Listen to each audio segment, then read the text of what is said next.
بسم اللہ الرحمن الرحیم.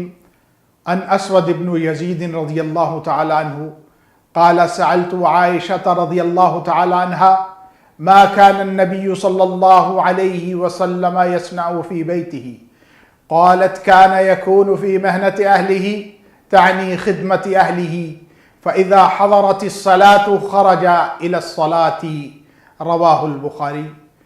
حضرت اسود رضی اللہ تعالی عنہ روایت کرتے ہیں میں نے حضرت عائشہ رضی اللہ تعالی عنہ سے سوال کیا نبی مکرم صلی اللہ علیہ وسلم گھر میں ہوتے تھے تو کیا کرتے تھے؟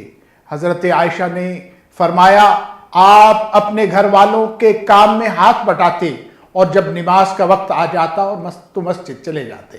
یہ ہے وہ سنہرا اصول کہ جس اصول کو ابھی تک بہت سارے لوگوں نے آزمایا نہیں ہے، اور وہ یہ ہے کہ وہ اپنے اہل خانہ کے ساتھ اپنے گھر کے معاملات میں تعاون نہیں کرتے، جبکہ ہمارے نبی صلی اللہ علیہ وسلم کی سنت یہ بتاتی ہے کہ آپ اپنے اہل خانہ کے ساتھ گھر کے کاموں میں ہاتھ بٹایا کرتے تھے، اور جب نماز کا وقت ہو جاتا تھا تو پھر اپنے اہل خانہ کو چھوڑ کر مسجد میں چلے جایا کرتے تھے. ہمیں بھی اس طرز عمل کو اپنانا چاہیے. اللہ ہم کو توفیق عطا فرمائے. آمین. وصلی اللہ علی رسولہ الامین.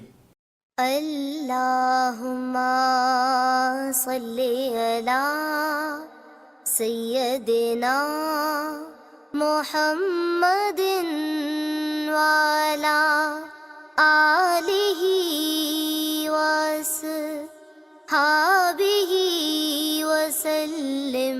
اللہم صلی علی سیدنا محمد وعلی آلہ وصحبہ وسلم.